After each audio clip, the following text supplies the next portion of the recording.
கதவு எல்லாவற்றிலையும் எதை வச்சிருப்பாரு? கேருபீன்களையும் பேரிச்சம்பழங்களையும் தான் அங்க என்ன செய்யப்பட்டிருக்குது? பதிச்சு வச்சிருப்பாரு. சாலமோன் வந்துட்டு பதித்து வைத்திருக்கிறாரு என்று சொல்லி நம்ம பார்க்கலாம்.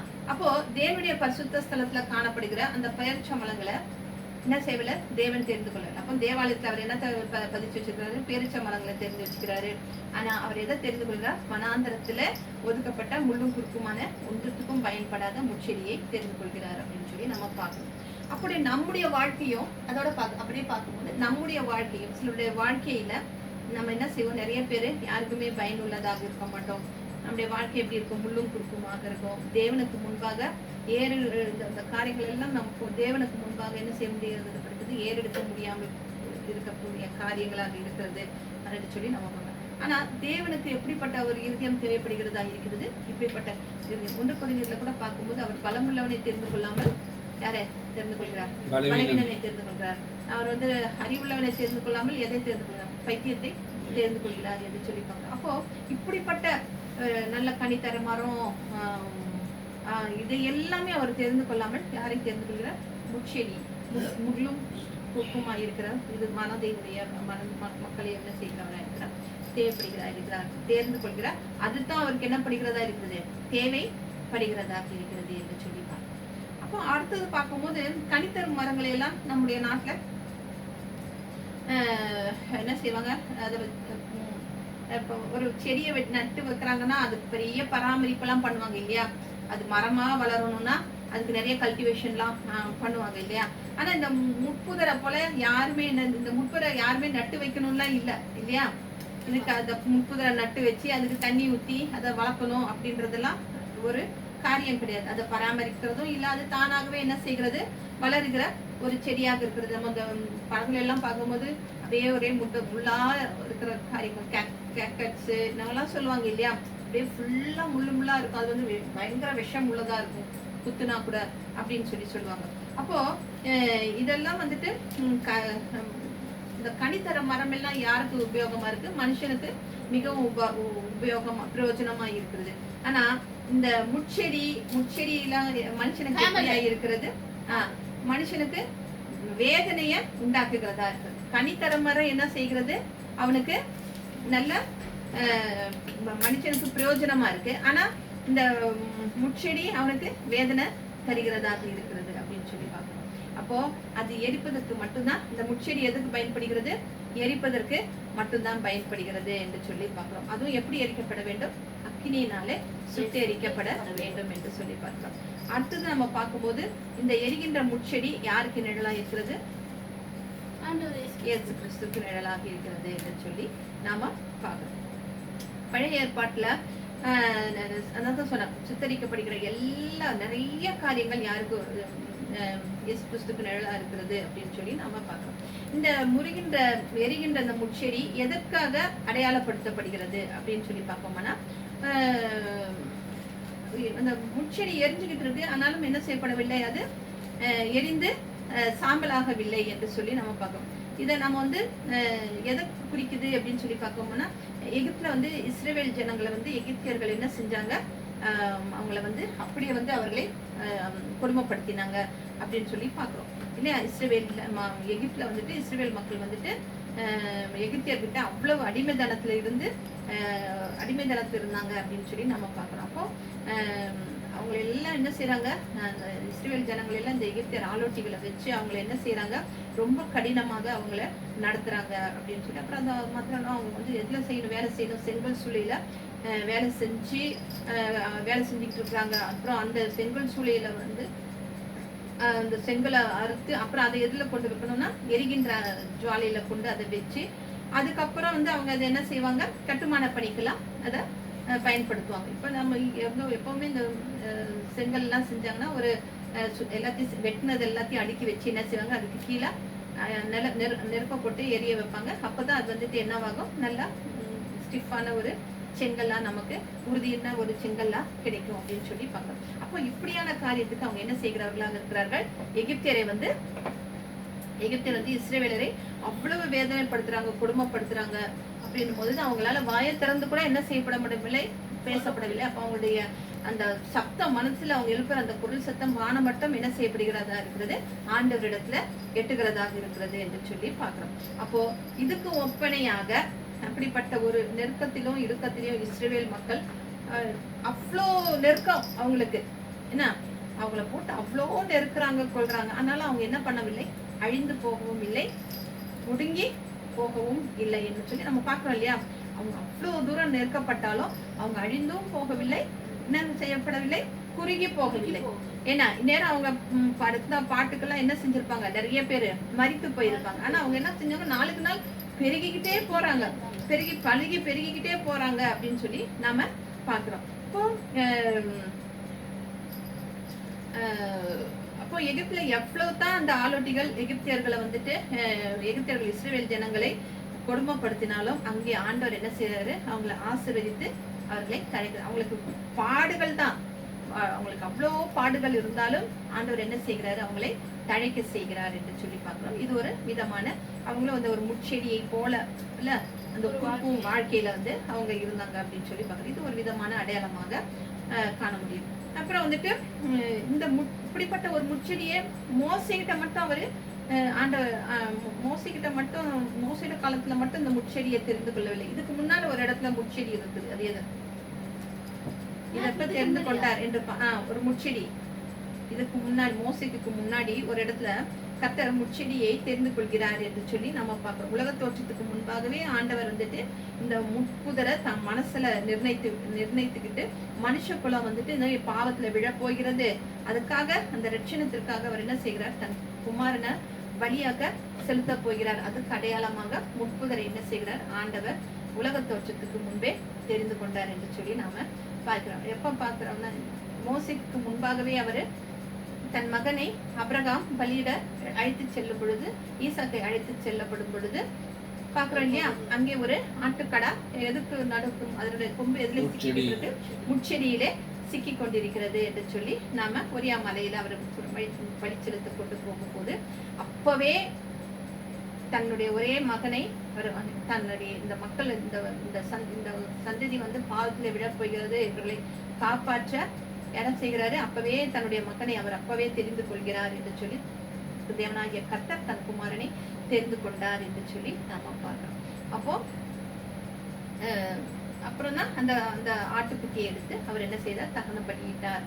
அந்த முள்ளில சிக்கி கொண்டிருந்த அந்த ஆட்டுக்குட்டியை எடுத்து அவர் தகனித்தார். அப்போ எரிகின்ற முட்புதரிலே மோசைக்கு தரிசனம் தருவதற்கு முன்பாகவே தேவனாகிய கர்த்தர் யாருக்கு, அபிரகாம் காலத்திலேயே ஒரு முட்புதரில் என்ன செய்கிறாரு, ஆட்டுக்கடாவார் முள்ளுல சிக்குண்டவராக காட்சி அளிக்கிறார் என்று சொல்லி நம்ம பார்க்கணும். இதுக்கு யாரை நம்ம ஒப்பனையாக எடுத்துக்கலாம், கர்த்தராகிய இயேசு கிறிஸ்துவை நாம ஒப்பனையாக எடுத்துக்கொள்ளலாம். வெளிப்படுத்தின விசேஷம் 13:8, ரெவெலேஷன் 13:8. உலக தோற்றம் முதல் அடிக்கப்பட்ட ஆட்டுக்குட்டியினுடைய ஜீவ புஸ்தகத்தில் பேர் எழுதப்பட்டிராத பூமியின் குடிகள் யாவரும் அதை வணங்குவார்கள். அப்போ என்ன பண்ணுது, உலக தோற்றம் முதல் அடிக்கப்பட்ட ஆட்டுக்குட்டியுடைய படிமா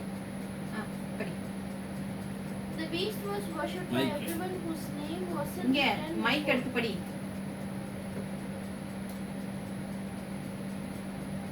The beast was worshipped by everyone whose name wasn't written before the time of creation in the book of Lamb who was killed. ஆமென், அல்லேலூயா. உலக தோற்றம் முதல் அடிக்கப்பட்ட ஆட்டுக்குட்டியினுடைய ஜீவ புஸ்தகத்தில் பெயர் எழுதப்பட்டிராத பூமியின் குடிகள் யாவரும் அதை வணங்குவார்கள். உலக தோற்றத்துக்கு முன்பாகவே அடிக்கப்பட்ட ஆட்டுக்குட்டியினுடைய என்று சொல்லி நம்ம அதை வெளிப்படுத்துகிறதை நம்ம பார்க்கிறோம். 1 பேதுரு 1:20. First Peter 1:20. அவர் உலக தோற்றத்திற்கு முன்னே குறிக்கப்பட்டவராய் இருந்து தமது மூலமாய் தேவன் மேல் விசுவாசமாய் இருக்கிற உங்களுக்காக இந்த கடைசி காலங்களில் வெளிப்பட்டார். படிமா 1 Peter. Christ was chosen even before the world was created, but because of you he did not come until these last days. உலக தோற்றத்துக்கு முன்பாகவே தேவனாகிய கர்த்தர் என்ன செய்கிறார், தன்னுடைய மகனை தெரிந்து கொண்டு முன்னே குறிக்கப்பட்டவராய் இருந்து தமது மூலமாக தேவன் மேல் விசுவாசமாக இருக்கிற உங்களுக்காக கடைசி காலங்களில் வெளிப்பட்டார் என்று சொல்லி நாம பார்க்கிறோம். உலக தோற்றத்துக்கு முன்பே தன்னுடைய ஏகசுதனாகிய இயேசு கிறிஸ்துவை குறித்து வைத்திருக்கிறார் என்றும் அவரை பாடுகளுக்கு உட்படுத்த இடுக்கண்களிலும் நியாய தீர்ப்புகளிலிருந்தும் அவர் எடுக்கப்பட்டார் என்று நாம் பார்க்கிறோம். அப்போ நமக்காக அவர் ஒரு முட்செடியை யாராக தெரிந்து கொள்கிறார்? முட்செடி யாராக இருக்கிறார்? கர்த்தராகிய இயேசு கிறிஸ்துவாக இருக்கிறார் என்று சொல்லி பார்க்கிறோம். அப்போ ஒன்று வந்துட்டு முட்புதரிலே கொம்புகளால் சிக்குண்ட ஆட்டுக்கடாவாக இயேசு கிறிஸ்து அங்கே தரிசனம் தருகிறார் என்று சொல்லி பார்க்கிறோம். இரண்டாவதாக மோசேக்கு எரிகிற முட்செடியிலே எனது அக்னி ஜுவாலையின் மத்தியிலே அவர் தரிசனம் கொடுக்கிறார் என்று சொல்லி பார்க்கிறோம். மூன்றாவதாக இந்த கடைசி காலங்களிலே நமக்கு அவர் எப்படி தரிசனம் கொடுக்கிறார் என்று யோவான் 19:2-5 John 19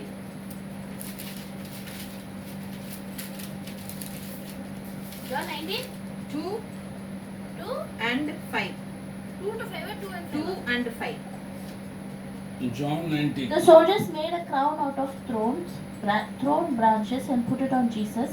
Then they put a purple robe on him. Jesus came out wearing the crown of thorns and the purple robe. Pilate said, "Here is the man." Hallelujah.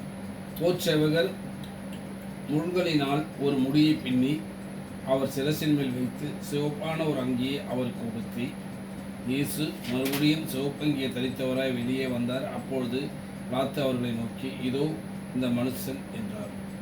அப்போ அவர் அப்பவே என்ன செய்கிறாரா? அவர் கர்த்தராகிய இயேசு கிறிஸ்து இந்த முட்களை அவர் என்ன செய்கிறார்? யாருக்காக அது பிரியமாக ஏற்றுக்கொள்கிறார்?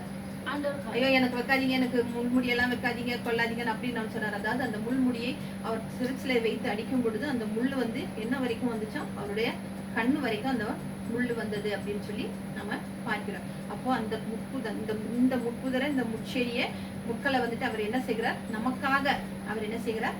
பிரியமாக இந்த இல்லை நம்மளை மண்டையிலலாம் அடிச்சாங்கன்னா என்ன ஆகுது? நம்ம செய்கிற பாவங்களுக்கு சொல்றதுக்கு நமக்கு இப்படிப்பட்ட தண்டனைகள் எல்லாம் நம்மளால என்ன செய்யப்படுகிறது? அது சகிக்க முடியாததாக. ஆனால் அது எல்லாவற்றுக்காகவும் உலகத்து இனிமேல் வரப்போகிற சந்ததிகளுக்காகவும் அவர் என்ன செய்கிறார்? அந்த முட்களை அவர் பிரியமாக ஏற்றுக்கொண்டார் என்று சொல்லி நம்ம பார்க்கிறோம். உபாகமம் 33:16 Deuteronomy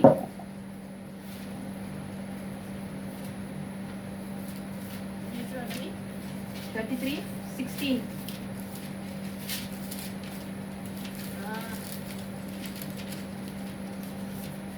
அவர் ஆசீர்வதிப்பார் இல்லையா? 33:16. The Lord who appeared in the burning bush wants to give you the last land, the best land can produce, and it will be a princely crown on Joseph's head.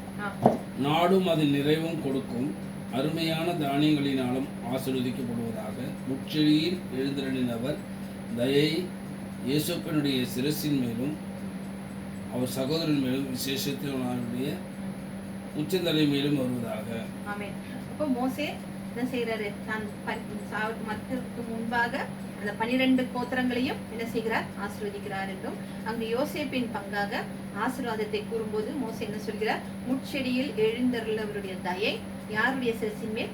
யோசேப்புடைய சிரசின் மேலும் தன் சகோதரரில் விசேஷித்தவருடைய உச்சந்தலையின் மேலும் வருவதாக அப்படின்னு சொல்கிறார். அப்போ அவரை குறிப்பிட்டு என்ன சொல்கிறார்? முட்செடியில் எழுந்தருளினவர் என்று சொல்லி மோசே விசேஷமான ஒரு பெயரை தேவனாகிய கர்த்தருக்கு அவர் சொல்கிறதை நாம பார்க்கிறோம். இது வந்துட்டு வேற இதெல்லாம் இருக்கு இல்லையா? டிரான்ஸ்லேஷன் வேதாகமங்கள்லாம் மொழிகள் new today Bible, new India, new version, king வெர்ஷன்லாம் இருக்கு. ஒவ்வொன்றிலும் ஒவ்வொரு விதமாக அது வந்து சொல்லப்பட்டிருக்கிறது என்று சொல்லி சிலதுல வந்துட்டு தேவனாகிய கர்த்தர் முட்செடியில் எழுந்தருளி இருக்கிறார் அப்படின்னு இருக்கும். சிலதுல வந்துட்டு ஜீவித்திருக்கிறார், அப்புறம் நின்று கொண்டிருக்கிறார், அல்ல வசிக்கிறார் அப்படின்னு சொல்லி குறிப்பிடப்படும். ஆங்கிலத்துல சொல்லுவோம்னா he dwells in the bush இருக்கும், he resides in the bush, அப்புறம் he lives in the bush அப்படின்னு சொல்லி நிறைய வார்த்தைகள் கொடுக்கப்பட்டிருக்கிறது என்று சொல்லி நம்ம பார்க்கிறோம். அப்ப அந்த முட்கள்னா எது? அந்த முட்கள் வந்துட்டு வேற ஒன்றுமே இல்லை, நம்முடைய பாரங்கள், வேதனைகள், பலவீனங்கள் எல்லாவற்றையுமே கர்த்தராகிய இயேசு கிறிஸ்து என்ன செய்கிறார்? ஏற்றுக்கொள்கிறார் என்று சொல்லி நம்முடைய வாழ்க்கையில் உள்ள இந்த முட்களை எல்லாம் என்ன செய்கிறவராக இருக்கிறார்? ஏற்றுக்கொள்கிறார் என்று சொல்லி நம்ம பார்க்கிறோம்.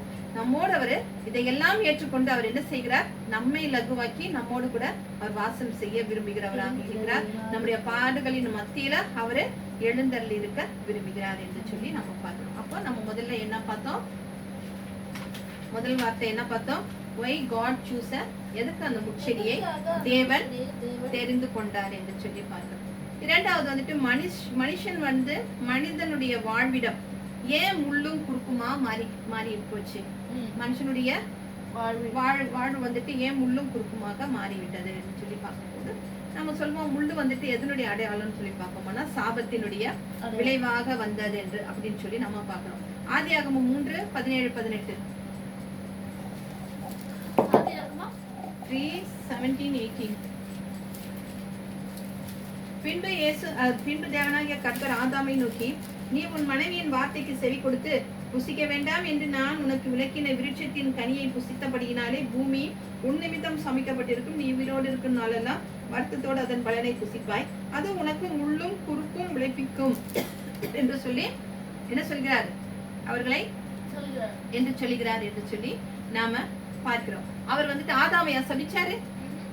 ஆதாமை சபிக்காமல் அவர் எதை சபித்தாரு? பூமியை சபித்து என்ன செய்கிறாரு? அது உனக்கு எதை விளைவிக்கும்? முள்ளையும் குறுக்கையும் தான் அது உனக்கு கொடுக்கும் அப்படின்னு சொல்லி நாம பாக்குறோம். அதே போலதான் என்னாகமத்துல அவர் சொல்லியிருப்பாரு, தேவனாகிய கர்த்தர் இந்த ஜனங்களுக்கு என்னது? இந்த ஜனங்களுக்கு கற்பிப்பது நீங்கள் அவர் என்ன சொல்றாரு? 33ஆம் அதிகாரத்துல சொல்லப்பட்டிருக்கோம். எகிப்தில இருந்து அவங்க வெளியேறி எங்க போறாங்க? எல்லாரும் கானான் தேசத்துக்கு போறாங்க. அங்க குடியேற போகும்போது அந்த கானான் தேசத்து குமாரர்கள் எல்லாம் எப்படிப்பட்டவங்களா இருப்பாங்களா? துன்மார்க்கரும் ரொம்ப அக்கிரமக்காரருமாக இருக்கிறாங்க. அப்போ அவங்கள அந்த சொல்வாரு, தேவனாகிய கர்த்தர் சொல்வாரு, நீங்க அவங்களெல்லாம் அந்த கானான் தேசத்துல இருக்கிறவங்க எல்லாம் துரத்தி விடுங்க அப்படின்னு சொல்லி அவர் சொல்வார். அப்போ அப்படி துரத்தி விடாம நீங்க இருப்பீங்கன்னா அவங்கள யாரெல்லாம் உயிர்ந்து இருக்காங்களோ அவங்க என்ன செய்வாங்க? உங்களுக்கு வந்துட்டு உங்க கண்களுக்கு குறுக்கா இருப்பாங்க, உங்க விழாவுக்கு வந்துட்டு என்னது கூரா இருப்பாங்க. அப்புறம் நீங்க குடியிருக்கிற தேசத்துல அவங்க வந்து உங்களை உபத்திரவப்படுத்துவாங்க.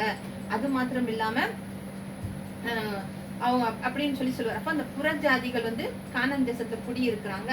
நீங்க என்ன அவங்களெல்லாம் வந்து நீங்க என்ன செய்யுங்க? நீங்க அங்க குடியேற போகும்போது நீங்க அவங்களை எல்லாம் துரத்தி விட்டுருங்க நீங்க வந்துட்டு அப்படின்னு சொல்லி அவர் என்ன செய்கிறாரு? ஆண்டவராக இயேசு கிறிஸ்து சொல்கிறார், தேவனாகிய கர்த்தர் சொல்கிறார், அந்த கானான் தேசத்துல இருக்கிற அந்த மக்களை எல்லாம் நீங்க துரத்தி விட்டுருங்க. இல்லைன்னா அவங்க உங்களுக்கு வந்துட்டு துரத்துலன்னா மிச்சம் அவங்க யாராச்சும் இருந்தாங்கன்னா அவங்க உங்க கண்ணுக்கு எப்படி இருப்பாங்களா?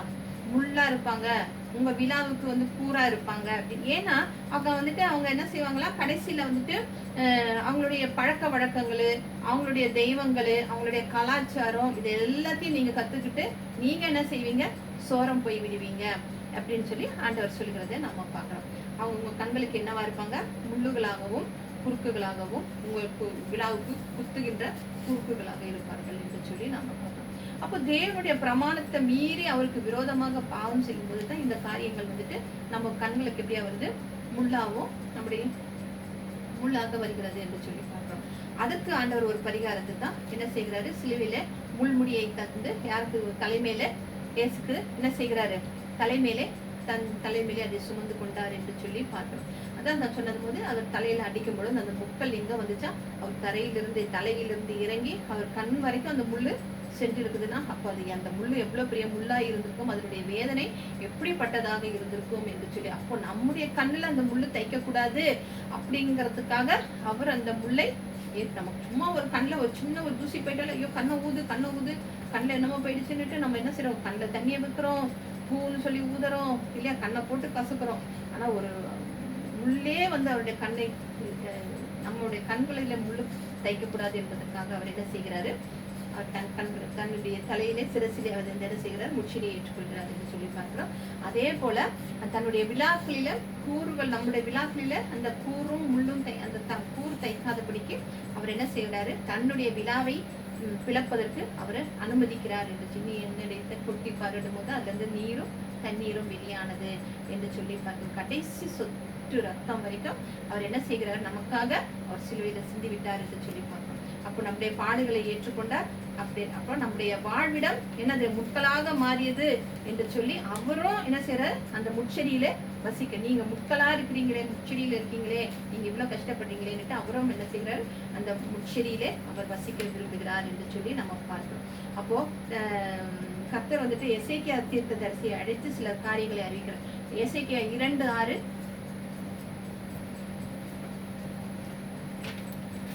எசேக்கியா 2:6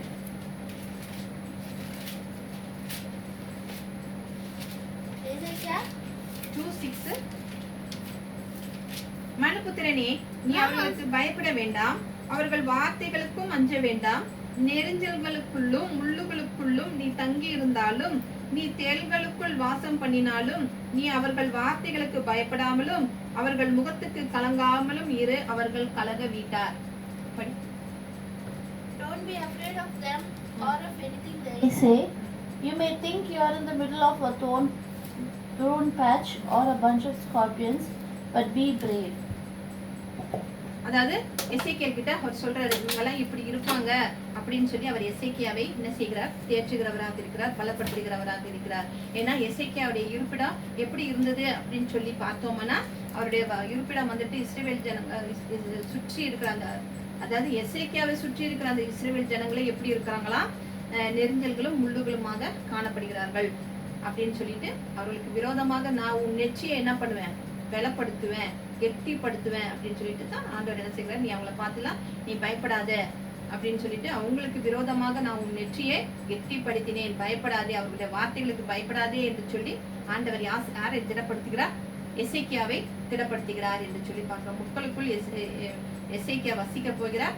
நானும் நீ முட்களுக்குள்ள நீ வசிக்கிறீன்னா நானும் என்ன செய்வேன், உன் கூட இருப்பேன், நான் உன்னை விட்டுட்டு நான் உன்னை போயிட மாட்டேன், ஏன்னா உன்னை அனுப்புகிறவர் நான் அல்லவா அப்படின்னு சொல்லி எசேக்கியாவை பார்த்து சொல்லுகிறார் என்று சொல்லி. அப்ப இஸ்ரவேல் தேசம் எப்படி மாறிட்டது, அப்படியா இருந்த மக்கள் எல்லாம் எப்படி ஆயிட்டாங்களா, கடைசியில இந்த மாதிரி முட்களும் குறுகளுமாக அவர்கள் மாறிவிட்டார்கள் என்று சொல்லி அவர்கள் சொல்லுகிறதை பார்க்கிறோம்.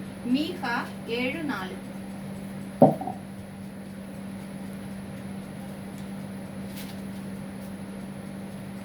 அவர்களில் நல்லவன் முட்செடிக்கு ஒத்தவன், செம்மையானவன் நெரிஞ்சலை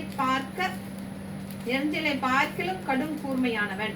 உன் காவற்காரர் அறிவித்த உன் தண்டனையின் நாள் வருகிறது, இப்பொழுதே அவர்களுக்கு கலக்கம் உண்டு. அது என்ன சொல்கிறாரு, அவர்களில் நல்லவன் எதுக்கு ஒப்பா இருக்கிறானா, முட்செடிக்கு ஒத்தவனா இருக்கான். செம்மையானவன் எதை பார்க்கிலும் கடுமையானவனா இருக்கான், நெரிஞ்சலை பார்க்கிலும் கடுமையானவனா இருக்கிறான். யாரை பார்த்து சொல்கிறாரு, இஸ்ரவேல் ஜனங்களை பார்த்து ஆண்டவர் சொல்கிறார். அங்க வந்துட்டு அந்த தேசம் எப்படியா இருக்குதான், முள்ளும் குறுக்குமாக, இஸ்ரவேல் தேசம் முள்ளும் குறுக்குமா மாறிடுச்சு. அவங்க எல்லாம் நல்லவனே எப்படியா இருக்கிறானா, நல்லவனே எப்படி இருக்கிறான், நல்லவனே முட்செடிக்கு ஒத்து இருக்கிறான். அப்புறம் செம்மையானவன் அவன் எப்படி இருக்கிறானா, கடும் கூர்மையானவனா, நெரிஞ்சலை போல கடும் கூர்மையானவனா. அப்போ ஒரு நல்லவன் கூட அங்க இல்லை என்று சொல்கிறார். ஏசாயா 34:13 ஏசாயா 34:30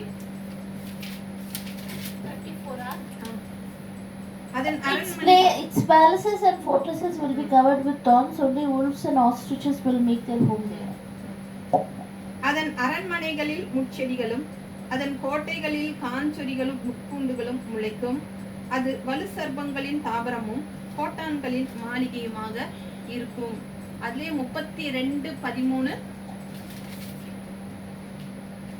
And to the happy homes in Jerusalem, the land of my people is covered with thorns.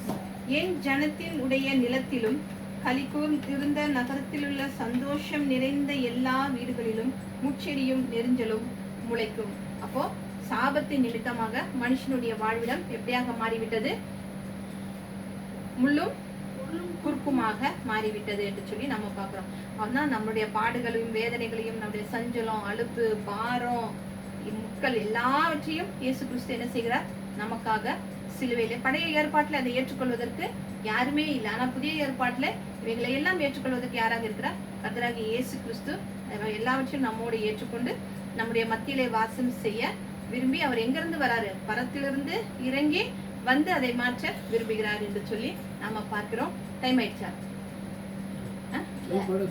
அப்புறம் மத்தேயு வந்து நம்ம பார்க்கும்போது அவரே அது சொல்வாரு, கர்த்தர் இயேசு வருத்தப்பட்டு பாரம் சுமக்கிறவர்களே நீங்கள் எல்லாரும் என்ன செய்யுங்க, என்கிட்ட வாருங்க அப்படின்னு சொல்லுகிறதை நம்ம பார்க்கிறோம். அதே போல 2 கொரிந்தியர்ல நம்ம பார்க்கும்போது பவுல் சொல்வார் இல்லையா, என்னுடைய சரீரத்துல என்ன செய்யப்பட்டிருக்கிறது, ஒரு முள் கொடுக்கப்பட்டிருக்கிறது, அது என்னை எப்பொழுதும் என்ன செய்கிறதா இருக்கிறது, என்னை பலவீனப்படுத்துகிறதாக இருக்கிறது அப்படின்னு சொல்கிறத நம்ம பார்க்கிறோம். அப்போ அவர் இயேசு கிறிஸ்து என்ன சொல்வாரு, என்னுடைய பலவீனத்திலே என்னுடைய பலன் பூர்ணமாய் விளங்கும் அப்படின்னு சொல்லணும். அப்புறம் அதுக்கப்புறம் அவர் அதை குறித்து அவர் வந்து என்ன செய்யப்படவில்லை, அதை பற்றி அவர் திரும்பவும் பேசவில்லை என்று சொல்லி நம்ம பார்க்கிறோம். ஒரு முள் அவருக்குள்ளே இருக்கு, அது என்னை எப்பொழுதும் செய்கிறதா இருக்கிறது, அது நமக்கு சித்தமானால் அதை நீக்கக்கூடுமானால் நீங்க நீக்கணும் போது அப்புறம் அவர் சொல்றாரு, நான் உன் முள்ள நீக்கலன்னு சொல்ல, நான் உன் கூட இருக்கிறேன் அப்படின்னு சொல்லி அவர் சொல்கிறதை இயேசு கிறிஸ்து கர்த்தாவும் நம்முடைய பாதைகளிலே என்ன செய்கிறார், நம்மோடு கூட வருகிற தெய்வமாக இருக்கிறார் என்று சொல்லி நாம பார்க்கிறோம். அவருடைய வல்லமை நம்மேல் தங்குகிறது,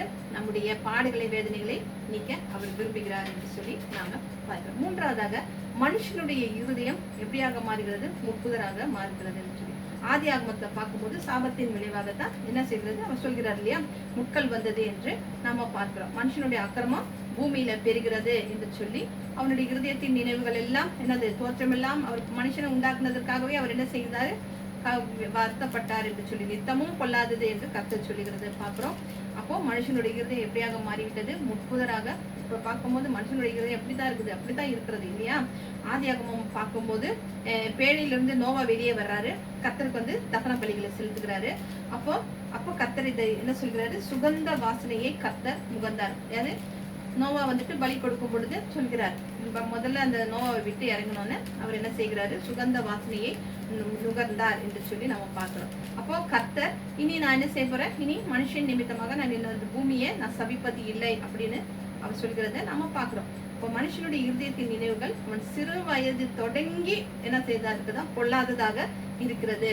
மனுஷனுடைய இருதயம் வர 2 நிமிஷம், அவன் முதிர் வயது அடைஞ்ச பிறகும் கூட அது எப்படியா இருக்குதான், முதிர் வயதானா அவன் நல்லவனாக கூட இருக்கிறதா இல்லையா, அப்போ கூட அது வந்து எப்படியா இருக்குதான், கேடு உள்ளதாக முள்ளும் குறுக்குமாக இருக்கிறது என்று சொல்லி நாம பார்க்கிறோம். சங்கீதத்துல தாவீது சொல்வாரு, நான் எதுல நான் துர்குணத்தில் உருவானேன், என் தாய் என்னை பாவத்தில் கர்ப்பம் தெரிந்தாள் என்று சொல்லி அவர் சொல்கிறத பார்க்கிறோம். எல்லாவற்றை பார்க்கலும் இருதயமே இருக்கும் கேடுள்ளதமாக இருக்கிறது என்று சொல்லி எரேமியால சொல்கிறப்படுகிறதை நம்ம பார்க்கிறோம். அப்போ பூமியில காணப்படுகிற எல்லா கேடுள்ள காரியம், விஷம் முள்ளு, முட்புதரு எல்லாவற்றை பார்க்கலும் அக்கிரமம் நிறைந்ததாகவும் கொடிய விஷம் நிறைந்ததாக மனுஷனுடைய இருதயம் மாறிவிட்டது என்று சொல்லி நாம பார்க்கிறோம். மத்தேயு 15:19 சொல்லும் போது இருதயத்திலிருந்து என்ன சொல்கிறது, பொல்லாத சிந்தனைகளும் எல்லாமே நம்ம வாய்க்குள்ள போறது ஒன்றும் நம்மளை தீட்டுப்படுத்தாது, வாயிலிருந்து நமக்கு இருதயத்திலிருந்து வெளியே வருகிறது தான் மனிதனை என்ன செய்கிறதா இருக்கிறது, அவனை தீட்டுப்படுத்துகிறதாக இருக்கிறது என்று கர்த்தராகிய இயேசு கிறிஸ்து சொல்கிறார். அதே போல மத்தேயு 13:7 வந்துட்டு விதைக்கிறவனை பற்றி இயேசு சொல்லும் பொழுது, ஒரு விதை போய் எங்க விடுகிறது, முள்ளுள்ள இடத்துல விடுகிறது, அது வந்துட்டு என்ன செய்கிறது, அதை வளர்ந்து அதன் விதையை வந்துட்டு வளர விடாமல் நெருக்கி போடுகிறது என்று சொல்லி நம்ம பார்க்கிறோம். அப்போ முள்ளுள்ள இடத்துல விதைக்கப்பட்டவர்கள் வந்து என்ன செய்யறாங்க, வசனத்தை கேட்கிறவர்களாக இருந்தும் உலக கவலையும் ஐஸ்வர்யத்தின் மயக்கமும் வந்து என்ன செய்கிறது, அவங்களை நெருக்கி போடுகிறதுனால அவர்கள் என்ன செய்ய போறாங்க, என்ன இருக்கிறாங்க, பலனற்று போறாங்க.